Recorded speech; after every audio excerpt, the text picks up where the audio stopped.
아모스 9장 11절에서 15절 구약성경 1283페이지 자슴하면 합시다. 교독합니다. 제가 먼저 읽습니다. 그날에 내가 다윗의 무너진 장막을 일으키고 그것들의 틈을 막으며 그 허물어진 것을 일으켜서 옛적과 같이 세우고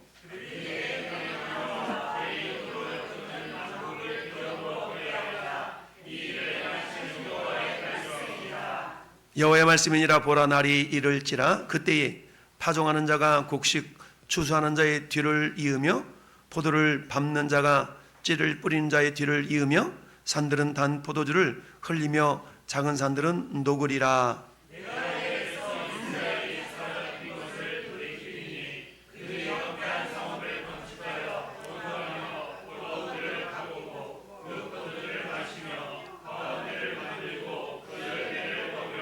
내가 그들을 그들의 땅에 심으리니 그들이 내가 준 땅에서 아멘. 할렐루야. 그럼 인사합시다. 사랑합니다. 축복합니다. 금복 받읍시다. 잘 오셨습니다. 하나님 이 시간 우리와 함께 하십니다. 할렐루야. 하나님도 함께 계시지만 우리와 함께 하려고 옆에서 깐족거리는 마귀가 우리 예배를 방해합니다. 속 하나 오지 마시고 깨어서 할렐루야 있기를 바랍니다. 자, 오늘 같이 읽어본 본문을 우리 요새 말로 하면 이렇게 한번 한마디로 요약할 수 있을 것 같아요. 한번 고백해 볼까요? 있을 때 잘해. 있을 때 잘해. 우리 그렇잖아요. 있을 때 잘해라는 말합니다. 근데 희한하게 있을 때는 잘 못해. 그래서 없어 봐야 있을 때의 소중함, 고귀함을 알게 되죠. 자, 우리가 아모스라는 선지자에 대해서 우리가 지난주인가요? 지지난주인가요? 잠깐 봤는데 우리 한 장만 앞으로 넘겨볼까요? 한 장만 앞으로 넘겨보면 7장 14절이 나와요. 7장 14절 7장 14절 시작.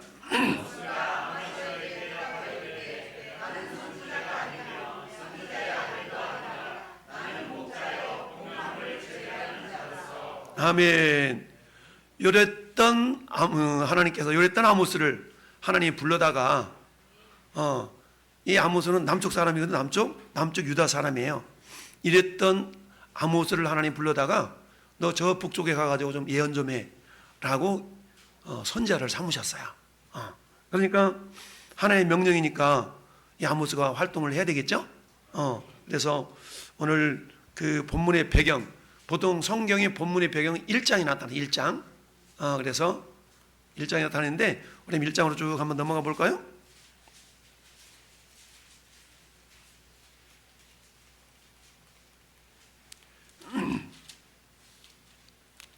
아모스 1장.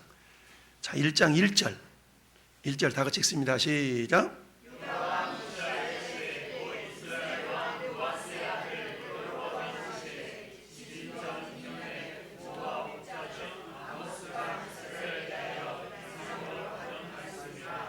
아멘. 자, 보니까 시대적인 배경을 얘기해 주고 있는데요. 우시야 왕, 유다 왕 우시야 시대에 곧 이스라엘 왕 요아스의 아들 여로보암 시대에 지진 전 2년에 이 말이죠. 그러니까 이게 지금 남과 북으로 나눠진 분단 국가죠. 그래서 남쪽을 유다라고 그러고 북쪽을 이스라엘이라 그랬어요. 우리나라 남쪽을 남한이라고 그러고 북쪽을 북한이라고 그러잖아요. 그런 것처럼 분단된 이스라엘이 남쪽 유다 왕 가운데에 우시야라는 왕이 있었다. 우시야. 자, 우시야라는 왕이 있었는데 이 우시야라는 왕은 어떤 왕이었냐? 우시야 왕은 안 넘어가.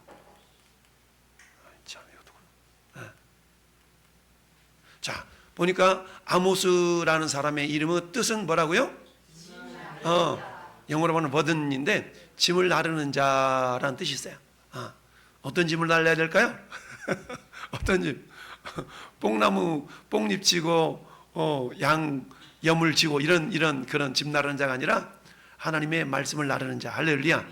말씀의 짐을 나르는 자. 그러면 저와 여러분들도 아모스인 거예요? 따라합시다. 나도 아모스다. 그러니까 내가 아모스가 돼야 돼. 내가 하나님의 말씀의 짐을 나르는 자가 돼야 됩니다. 할렐루야. 자, 아모스라는 사람은 주님이 오시기 765년에 오늘 본문에 7장 보니까 뽕나무 재배하고 그냥 누에 키던 자예요. 누에 키는 사람. 그리고 양치는 사람이었는데 하나님이 어느 날 이 사람을 불러다가 너 저 북쪽 이스라엘 가가지고 좀 예언 좀 해 라고 선지자로 세운 거예요. 목자였고 뽕나무 치는 자였고 남유다 출신으로 북이스라엘에 가가지고 예언을 하라 그랬어요. 자, 이때의 시대적인 배경이 북쪽의 왕은 누구였냐면 여로보암 2세라는 왕이에요. 여로보암 1세는 북쪽 이스라엘의 초대 왕이 여로보암 1세거든요. 여로보암 2세였는데 이 사람은 북쪽의 13번째 왕이었는데 이 사람은 13번째 왕으로서 북쪽 이스라엘에서 가장 오랜 동안 통치했던 왕이에요. 41년을 통치했는데 이때에 북쪽 이스라엘에 가장 번성했던 시기입니다. 그러니까 북쪽 이스라엘에 가장 흥왕했던 시기가 여로보암 2세 때의 시기입니다. 이 여로보암 2세는 앞에 지도를 보니까 저 북쪽으로 좀 진한 주황색 그 부분을 여로보암 왕이 다 넓혔어요.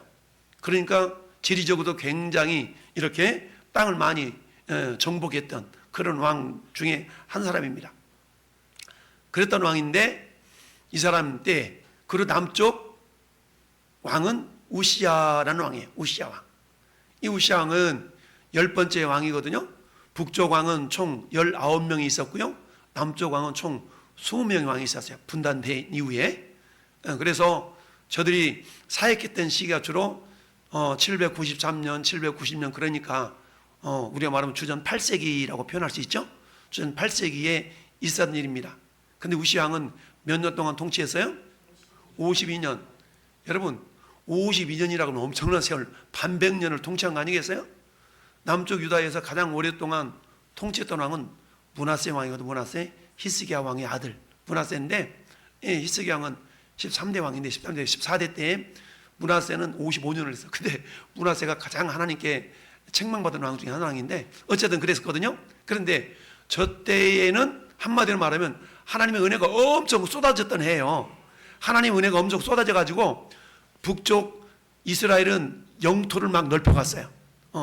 남쪽 유다도 역시 우시야 왕을 통해서 많은 일들이 업적을 이루었어요. 근데 이 모든 것이 뭐였다고요? 하나님의 은혜로서 그야말로 최고의 번영을 누리던 시기였어요. 그러니까 아까 제가 서두에 뭐라고 말씀드렸어요? 있을 때 잘해, 있을 때 잘해. 요 말처럼 그럼 저렇게 하나님의 은혜가 풍성한 그런 시기였는데 저런 시기에 하나님께서 굳이 아모스라는 선지자를 보내가지고 뭐 하고 있냐면 예언을 하고 있어요. 근데 여러분 그 예언을 했는데 예언의 내용들이 주로 어떤 내용이냐면 굉장히 심판과 책망과 막 이런 내용들이 어디까지 있냐 9장 13절까지 전부 다 이런 내용이에요. 자 보니까 우리 9장 12절도 한번 봐볼까요? 9장 12절만 봐도 민족들은 일어나서 여호사밧 골짜기로 올라갈지어다 내가 거기 앉아서 사면의 민족들을 다 뭐한다? 아니다. 이거 앞장 이건 앞장. 다시. 아무튼 그 앞에까지 보면은 10절도 보면은 내 백성 중에 말하기를 화가 우리에게 미치지 아니하며 이르지 아니하지 하는 모든 죄인들은 칼에 죽으리라. 그러니까 요 10절까지 전부 다 뭐하고 있냐면 하나님이 심판을 막 예언하고 있는 겁니다. 그래서 1장, 2장에는 이 북쪽 이스라엘과 남쪽 유다 주변에 있었던 그 작은 나라들에 대한 심판의 예언이 쫙 나타나 있어요. 그래서 저기 지도를 보면은 뭐 작아서 잘 안 보이겠지만 오른쪽에는 지금 여기 암몬, 모압, 에돔, 그 다음에 저기 가사, 저 위에는 또 두로, 저 위에는 다메섹 이런 6 도시국가 내지는 이런 왕국들에 대한 그 심판의 메시지가 쫙 나타나 있어요. 그러면서 북쪽 이스라엘과 남쪽 유다도 더불어서 경계의 메시지를 주고 있는 그런 선지자가 이 아모스 선지자입니다. 그러면서 이 아모스 선지자를 통해서 하나님께서는 여러 가지 이상과 환상을 통해서 예언을 하시면서 마지막으로 오늘 11절부터 15절까지가 네 번째 단락인데, 이 네 번째 단락에는 우리 하나님께서 오늘 주제를 뭐라고 적혀 있냐면 이스라엘의 회복, 이렇게 적혀 있죠. 회복에 대한 메시지로, 아무리 9장 10절까지 하나님의 심판을 전하고 이런 어떤 징계를 이렇게 예언하고 그런다 할지라도 따라서 하나님의 본심은 심판이 아닌 회복입니다. 그러니까 하나님의 본심은 심판이 아닌 회복이에요. 여러분, 우리 예레미야 에가서에도 그렇게 말씀하잖아요. 내가 너희를 향한 나의 생각, 에가서뿐만 아니라 예레미야에서 그렇지 않습니까?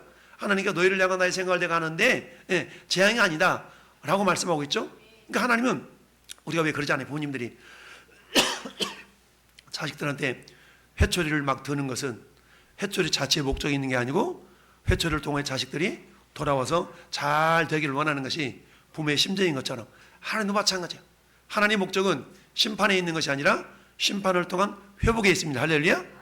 그래서 오늘 본문을 통해서 우리 주님이 북쪽 이스라엘뿐만 아니라 남쪽 유다계까지 그 영향력을 끼치시면서 말씀하시는 내용은 뭐냐? 결국 하나님께서 선민 이스라엘의 회복을 말씀하고 있다. 여러분, 주전 790년에서 750년 사이라 그러면, 자, 북쪽 이스라엘을 봅시다. 다시 북쪽 이스라엘을 보면, 자, 여로보암 왕이 753년까지 통치를 했다고 그랬잖아요. 그럼 북쪽 이스라엘은 아수르라는 왕국이 멸망을 당하거든요. 아수르에게 멸망을 당한 때가 주전 722년이에요.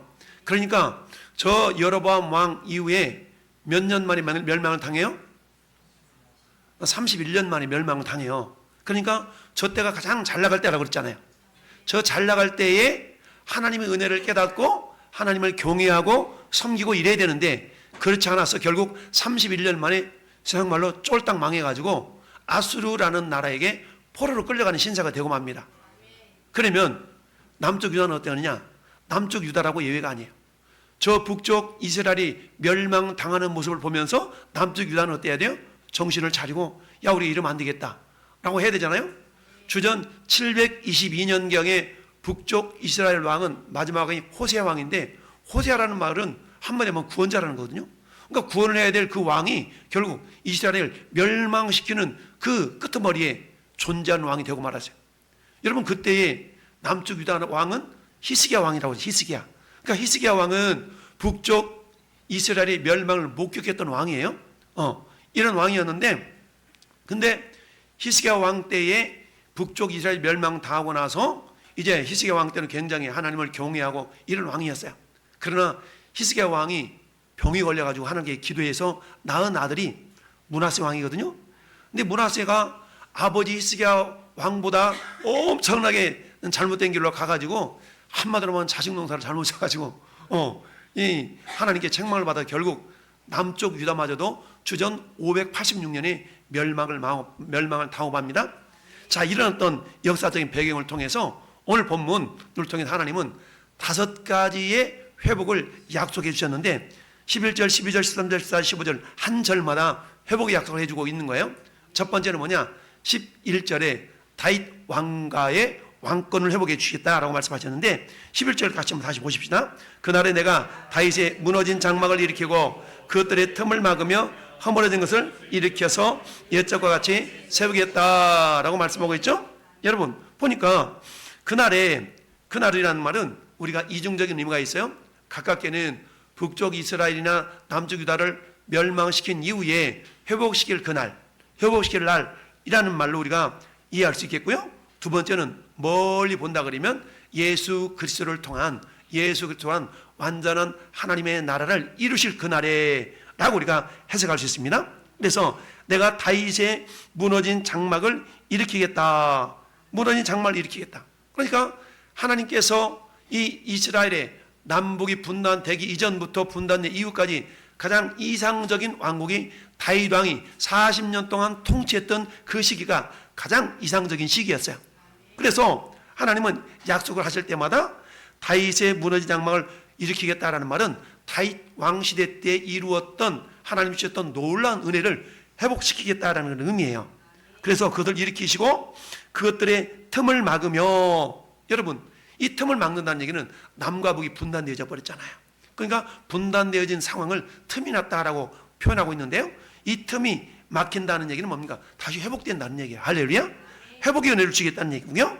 그래서 옛적과 같이 세우고, 이게 첫 번째는 뭐예요? 다윗 왕가의 왕권을 회복시켜 주시겠다라는 그런 약속입니다. 근데 누구를 통해서 그러냐면 따라서 예수 그리스도를 통하여, 예수 그리스도를 통하여 그리 이루어지겠다는 얘기고요. 두 번째는 12절에 만국을 기업으로 주시겠다라는 얘기입니다. 자, 12절 보니까 그들이 에돔의 남은 자와 내 이름으로 일컫는 만국을 기업으로 얻게 하리라 라고 그랬죠? 여러분, 만국을 기업으로 주시겠다고 하는 약속을 하는데 그 가운데 인용하고 있는 나라가 어떤 나라냐면 에돔이라는 나라. 에돔. 여러분, 에돔은 어떤 나라예요? 에돔은요, 야곱의 형 에서의 후손이에요. 야곱의 형 에서의 후손인데, 에손의 후손이었던 이 에돔은 이스라엘의 진로를 굉장히 방해했던 그런 민족이에요. 그러다 보니까 어찌 보면은 이스라엘 입장에서 보면은 왼수예요, 왼수. 이스라엘 입장에서 보면 왼수야. 그런데 왼수처럼 여겨졌던 이 에돔을 하나님께서는 어떻게 하시겠다고요? 회복시켜가지고 기업으로 주겠다라는 얘기입니다. 이건 뭘 말하냐면, 여기서 에돔이라는 얘기는 세상 나라를 세상 나라를 예표하는, 세상 나라를 상징한다라고 볼 수가 있는 겁니다. 그러면 이 에돔 속에는 저와 여러분들이 포함이 되는 거예요. 할렐루야. 즉 에돔은 이스라엘의 원수였고 회복될 수 없는 그런 저주받은 민족이라고 할 수 있는데, 그랬던 민족이었던 이 에돔 족속을 하나님께서는 어때요? 남은 자와 내 이름으로 일컫는 만국으로 삼아서 그것을 이 다윗 왕국이 회복된 그때에 기업으로 주시겠다라고 말씀하고 있는 겁니다. 할렐루야. 그러면 여기서 남은 자와 내 이름으로 일컫는 만국은 이스라엘이 왼수처럼 여겼던 이 에돔의 후손 가운데 이런 사람들이 나타난다는 얘기인데, 이것은 아까 에돔을 뭐라고 표현했어요? 세상 나라로 표현했잖아요. 그러면 저와 여러분들은 이미 어디에 속한 자들이냐면 따라서 남은 자와 주의 이름으로 일컫는 백성. 그러니까 저 여러분은 이미 주님의 이름으로 일컫는 백성이 된다라는 얘기입니다. 그래서 이 말씀을 저기 사도행전 15장 11절 12절이 아닌데 15절 16절인데, 야고보 사도가 예루살렘 공회가 열리는 그때에, 사도행전 한번 넘어갑시다. 사도행전 15장 16절 17절인데요. 사도행전 15장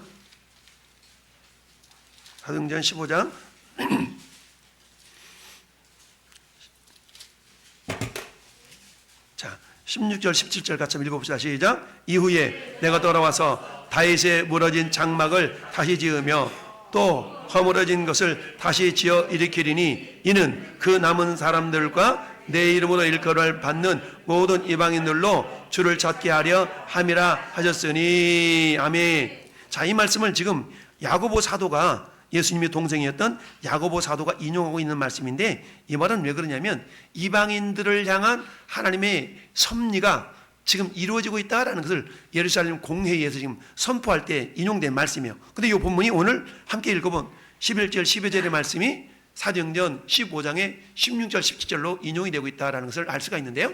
어쨌든 하나님께서는 만국을 기업으로 주시겠다라고 회복의 약속을 해주셨고요. 세 번째는 오늘 본문으로 다시 돌아와서 13절을 우리 보면, 자, 13절 같이 한번 다시 읽어볼까요? 여호와의 말씀이니라. 보라, 날이 이럴지라 그때에 파종하는 자가 곡식을 추수하는 자의 뒤를 이으며 포도를 밟는 자가 씨 뿌린 자의 뒤를 이으며 산들은 단 포도주를 흘리며 작은 산들은 녹으리라. 아멘. 자, 이 말이 무슨 말이에요? 이런 말이에요. 자, 봐보세요. 날이 이럴지라 그때 파종하는 자가 곡식을 추수하는 자의 뒤를 잇는다. 이 말은 추수할 거리가 너무너무 많아가지고 추수를 끝나기도 전에 곡식을 심을 때가 돌아온다는 얘기예요. 여러분, 거둘 것이 작으면 오늘 금방 거둬버리고 한참 있다가 씨를 뿌려야 될 거 아니겠어요? 근데 거둘 것이 너무 많다 보니까 다음 씨를 뿌릴 때까지만 거두는 거예요. 이 정도까지 하나님께서 풍성한 복을 주시겠다는 얘기입니다. 할렐루야.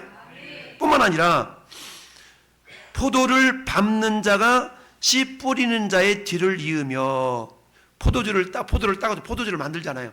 근데 포도주가 하도 포도가 많으니까 이 밟아가지고 포도즙을 짜고 그 다음에 포도를 심어야 되는데 포도를 심기 전에 막 심을 때까지, 막 심으려고 할 때까지 포도주를 밟는 거예요. 왜? 포도가 너무 많아가지고. 이처럼 하나님이 풍성한 복을 부어주시겠다라는 얘기입니다. 할렐루야. 그래서 자, 이어 산들은 단 포도주를 흘리며, 여기서 단 포도주라는 단어는 우리가 보통 포도주를 와인이라고 하는 와인, 그렇잖아요. 와인이라고 그러는데 와인이라는 단어는 이 원어적으로 말하면 야인이라는 단에서 왔거든요. 근데 여기서는 이 단포도주를 따십니다. 아시스라는 단어를 써가지고 이것은 막 짠 포도를 말해요. 막자, 아직 발효되지 않은 그런 포도인 거예요. 왜요? 너무 많아가지고 발효시킬 틈이 없는 거예요. 너무 많아가지고. 그러니까 막 짠 포도. 이게 산들은 단포도주를 흘리며 발효시킬 결이 없을 정도까지 풍성한 소출을 하나님이 주신다는 얘기입니다. 할렐루야. 뿐만 아니라 작은 산들은 녹으리라라는 말은, 여기서 녹는다라는 말은 우리가 누가복음 8장 15절을 보면 좋은 땅이 뿌려졌다는 것은 말씀을 듣고 깨닫는 자니 곧 듣고 깨달아서 많은 열매를 맺는다는 그런 말씀이 있지 않습니까? 그런 것처럼 여기서 산들은 녹는다는 얘기는 마음, 심령 상태가 그 이스라엘 모든 땅이 옥토가 된다는 얘기입니다. 할렐루야. 그러면 뭐예요? 저나 여러분들도 우리의 심령이 어떤 상태가 돼요? 녹아지는 상태가 돼요. 할렐루야. 그러니까 녹아졌다는 얘기는 부들부들하다는 얘기거든요. 저 여러분의 심령 상태가 부드러운 땅이 되길 바라요. 이와 같이 하나님께서는 풍요와 번영을 약속해 주셨고요. 그 다음 네 번째는 14절 말씀 같이 또 있습니다. 시작. 내가 내 백성 이스라엘이 사로잡힌 것을 돌이키리니 그들이 황폐한 성읍을 건축하며 거주하며 포도원들을 가꾸고 그 포도주를 마시며 과원들을 만들고 그 열매를 먹으리라. 아멘. 자, 여기서 나타나는 포도주는 야인. 우리가 말하는 와인이에요. 발효된 포도주를 말하는 거예요. 자, 그러면 14절에서 하나님께서 무엇을 약속하고 계시냐면 선민들의 해방과 본토로 돌아오게 할 것이다 라는 얘기입니다. 그러니까 내 백성 이스라엘이 사로잡힌 것을 돌이키리니, 여러분 바벨론의 포로로 끌려가서 70년 만에 다시 돌아오잖아요. 그러니까 가깝게는 이방 족속들에게 포로가 되어져 있었던 그들이 돌아올 것을 예언하고 있는 회복의 약속이고, 좀 더 멀리는 뭐예요? 죄와 허물로 죽었던 저와 여러분들을 살리시는 은혜입니다. 할렐루야.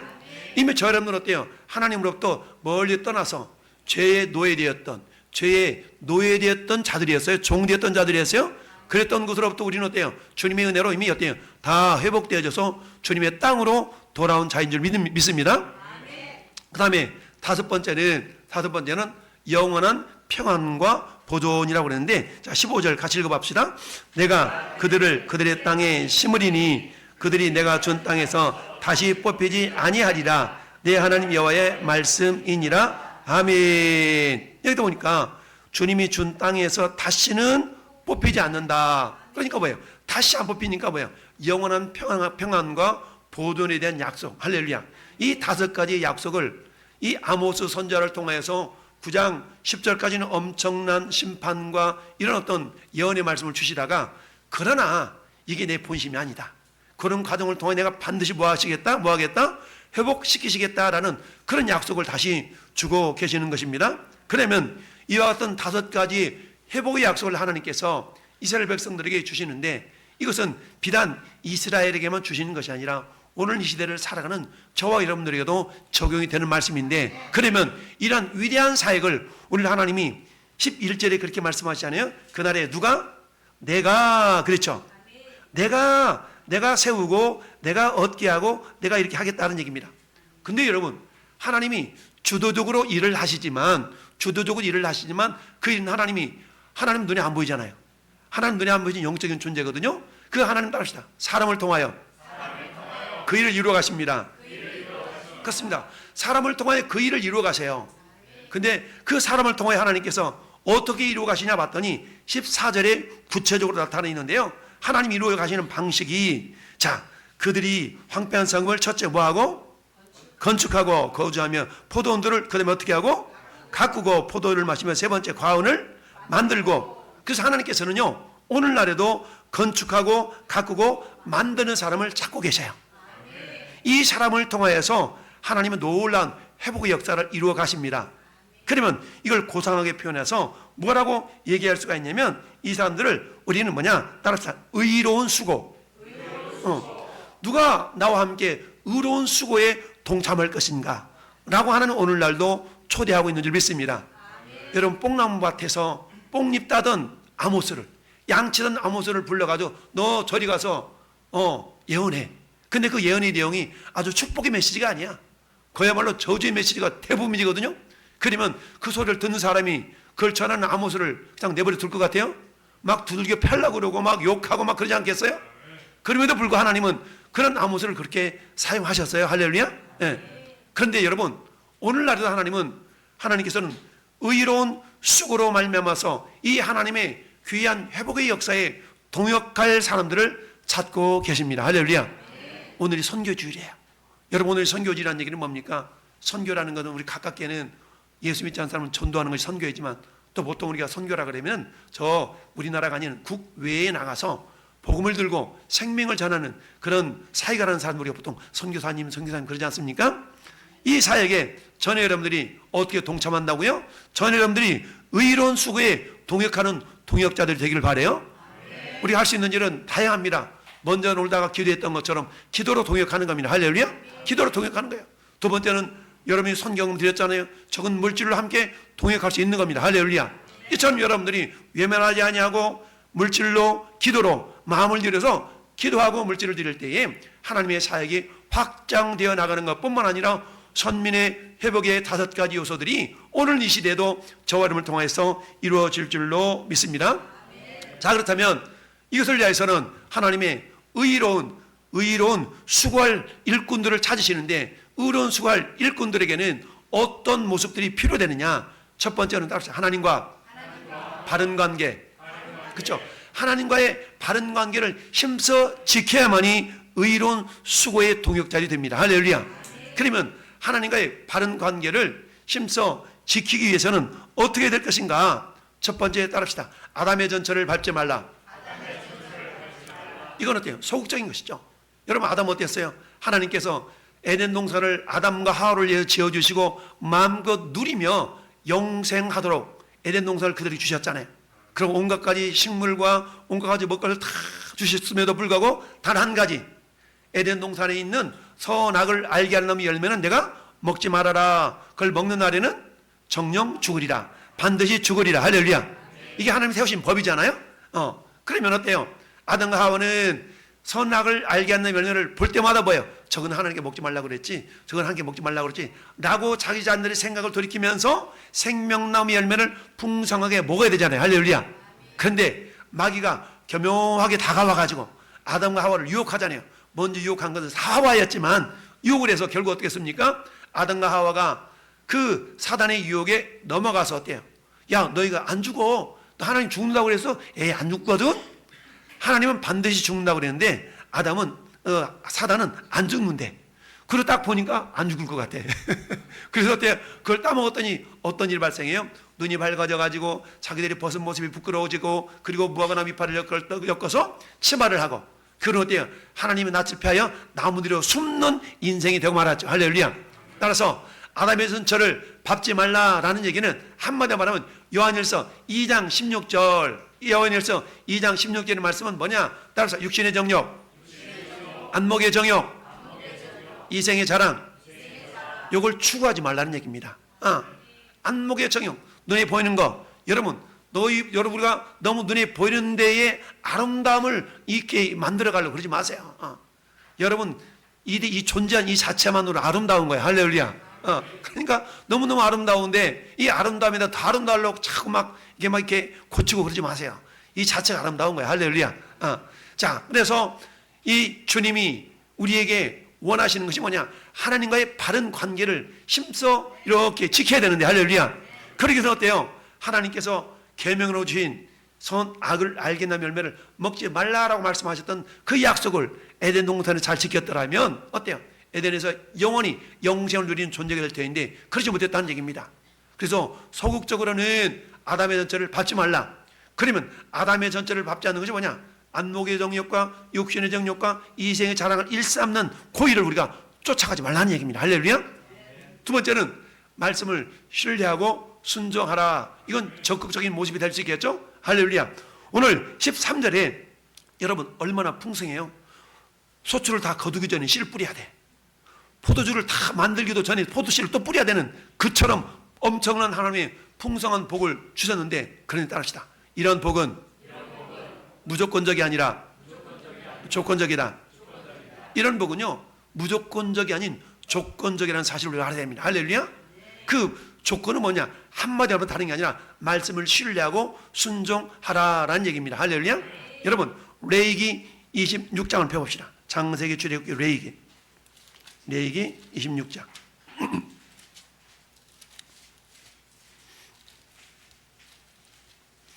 레위기 26장을 보면 3절 보면 상과 벌이라고 되어 있죠.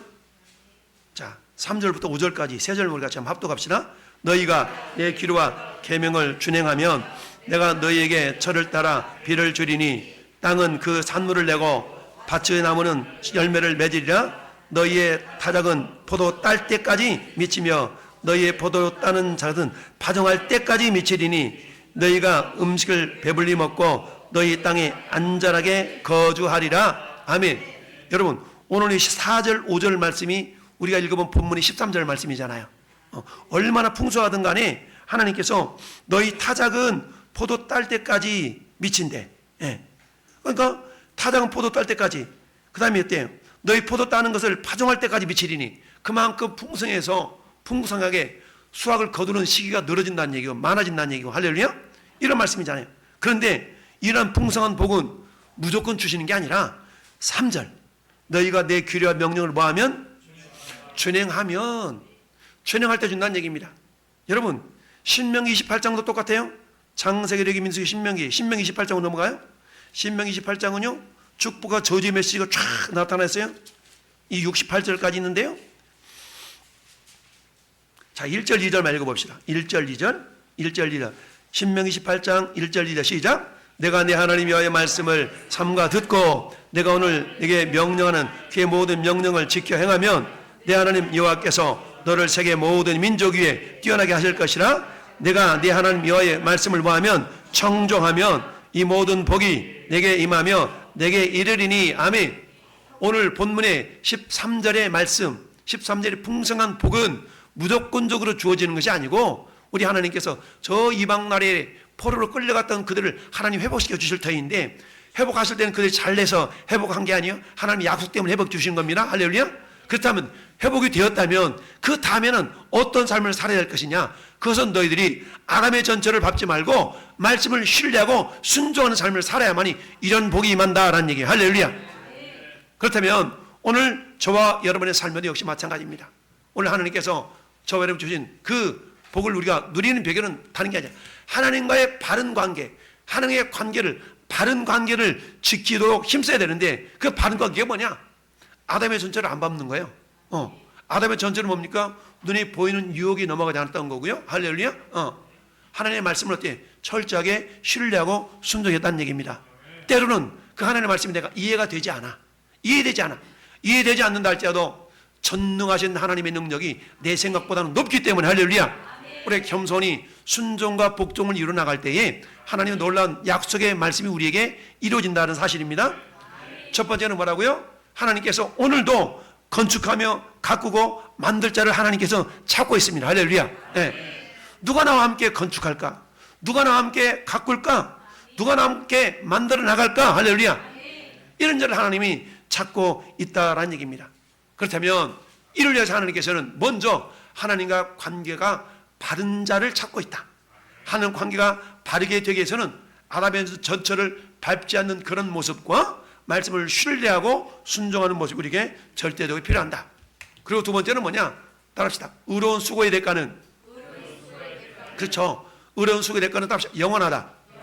그렇습니다. 여러분, 건축하고 가꾸고 만드는 그 일에 귀하게 동역한 그 동역자들에게는 하나님께서는 어때요? 영원한 축복을 주신다. 할렐루야. 이들의 수고의 대가는 영원하다라는 얘기입니다. 자, 얼마만큼 영원하다고 그랬어요? 오늘 15절 말씀이 뭐라고 그랬어요? 그들의 땅에 심으리니 그들이 내가 준 땅에서 어떻다? 다시는 뽑히지 아니하리라 라고 말씀하고 있습니다. 할렐루야. 그렇다면 우리는 어때요? 다시는 뽑히지 않는 영원한 복을 받아 누리는 그런 주인공이 되기 위해서는 우리 주님이 저와 여러분들을 누가 나와 함께 이 위대한 사역에 이루어갈 건축하며 가꾸며 만들 그런 동역자가 될 것인가 라고 초대할 때 우리가 어떻게 돼요? 주님, 제가 이 일에 동참하겠나이다. 주님, 제가 이 일에 참여하겠나이다 라고 우리가 말할 수가 있어야 됩니다. 할렐루야. 그렇다면 오늘 본문 말씀 주의 일에 힘쓰는 자리 되라. 여러분, 고린도전서 15장은 부활장이에요. 부활장. 여러분, 우리 부활장 지난주 금요예배 때 부활에 대한 얘기를 했어요. 금요예배 때 부활에 대한 얘기를 했는데 여러분, 부활의 영광이 다르다고 그랬어요. 고린도전서 15장 보니까 어떤 부활의 영광은 해 같은 부활의 영광이요, 어떤 부활의 영광은 달 같은 부활의 영광이요, 어떤 부활의 영광은 별과 같은 부활의 영광이다 라고 말씀하고 있습니다. 그렇다면 더 좋은 부활의 영광을 위하여서 사도 바울은 고린도전서 15장 58절에 그렇게 권면하고 있습니다. 뭐라고 권면하고 있냐? 이렇게 권면합니다. 그러므로 내 사랑하는 형제들아, 견실하며 흔들지 말고 항상 주의 일에 더욱 힘쓰는 자들이 되라. 이는 너희 수고가 주 안에서 헛되지 않은 줄 알미라. 아멘. 여러분, 우리가 예수 이름으로 행하는 모든 수고, 주와 복음을 위해서 행하는 어떤 수고도 결코 주님이 외면하지 않습니다. 결코 헛되지 않습니다. 하나님은 심은 대로 행한 대로 일한 대로 반드시 보응하시는 하나님이신 줄 믿습니다. 여러분, 세상 일에는 헛수고가 있을 수 있어요. 그러나 하나님 일에는 결코 헛수고가 있지 않습니다. 여러분, 이사야 65장 펴보세요. 이사야 65장 펴보세요. 이사야 65장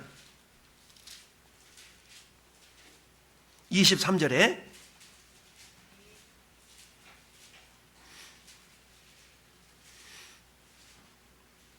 자, 여러분 17절 읽고 23절 읽겠습니다. 17절 23절 시작. 보라, 내가 새하늘과 새 땅을 창조하나니 이전 것은 기억되거나 마음에 생각나지 아니할 것이라. 23절.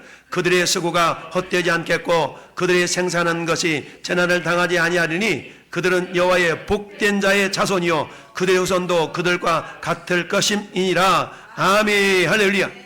회복된 이스라엘의 모습인데요, 비단 육신적인 혈통적인 이스라엘을 말하는 뿐만 아니라 영적인 저와 여러분들도 예수 그리스도를 말미암은 이스라엘, 영적인 이스라엘을 부를 수가 있는데요, 저는 여러분들이 이와 같이 하나님이 회복된 이를 위하여서 수고한 그런 자들에게 주시는 복이 이렇다는 얘기입니다. 할렐루야.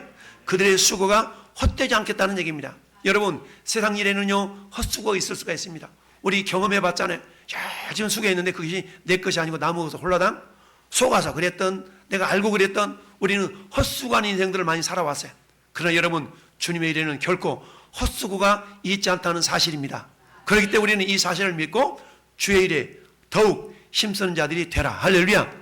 이는 너희 수고가 주 안에서 결코 헛되지 않습니다. 여러분, 주의 일이라는 너무너무 많지 않습니까? 주와 복음을 위해서 우리 행할 수 있는 일이 너무 많아요. 여러분, 기도하는 일도 그런 거고요, 전도하는 일도 그런 거고요, 성경 읽는 것도 그런 일들이고요, 예수 이름을 행하는 모든 일들은 우리가요 다 주님의 거룩한 수고인 줄 믿습니다.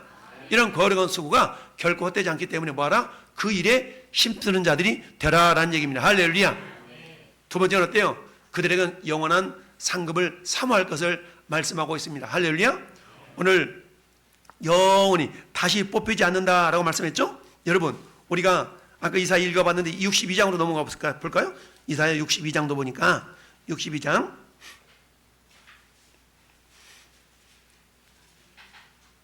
자 12절도 한번 볼까요? 12절 62장 12절 시작. 사람들이 너를 일컬어 거룩한 백성이라 여호와께서 구속하는 자라 하겠고 또 너를 일컬어 찾은 바 된 자요 버림받지 아니한 성읍이라 하리라. 아멘. 할렐루야. 하나님께 저와 여러분 이미 찾은 바 된 자들입니다. 하나님께 찾은 바 된 저와 여러분들은 하나님 이제는 결코 잊어버리지 않습니다. 하나님은 잃어버리지 않습니다. 언제까지? 영원한 나라까지. 할렐루야. 그렇다면 영원한 나라에 들어가기까지 우리가 해야 될 일은 뭐겠어요? 주님의 의로운 수고에 동역하는 믿음의 동역자들이 되기를 원하십니다. 할렐루야. 이를 하나님은 오늘 선교 주일이라는 걸 통해서, 그렇다면 내가 어떻게 주님의 선한 사역에 참여할 수 있을까? 그건 다른 게 아니라 주님의 귀한 사역에 함께 내가 건축하며 가꾸며 만들어가는 그 일에 동역하는 동역의 역할을 하면 됩니다. 오늘 결론을 맺습니다. 우리 아침은 결론 같이 고백합시다. 시작.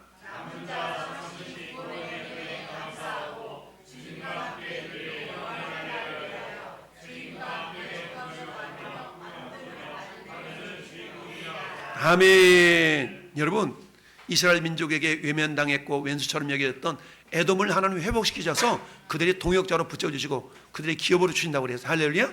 이미 우리는 어때? 우리는 영적인 에돔이었거든요. 회복의 가능성이 없었던 자들이에요. 그러나 이미 주님의 은혜로 우리는 어때요? 이미 남은 자들이 된 줄을 믿습니다. 그렇다면 이제 우리가 해야 될 일은 뭡니까? 주님의 귀한 사역에 그야말로 건축하며 가꾸고 만드는 그 일에 우리가 함께 동역하고 말미암아서 영원한 하나님의 나라에서 다시는 뽑히지 않는 그런 놀라운 주님의 은혜의 주인공들이 될 수 있기를 예수님의 이름으로 축원합니다. 아멘.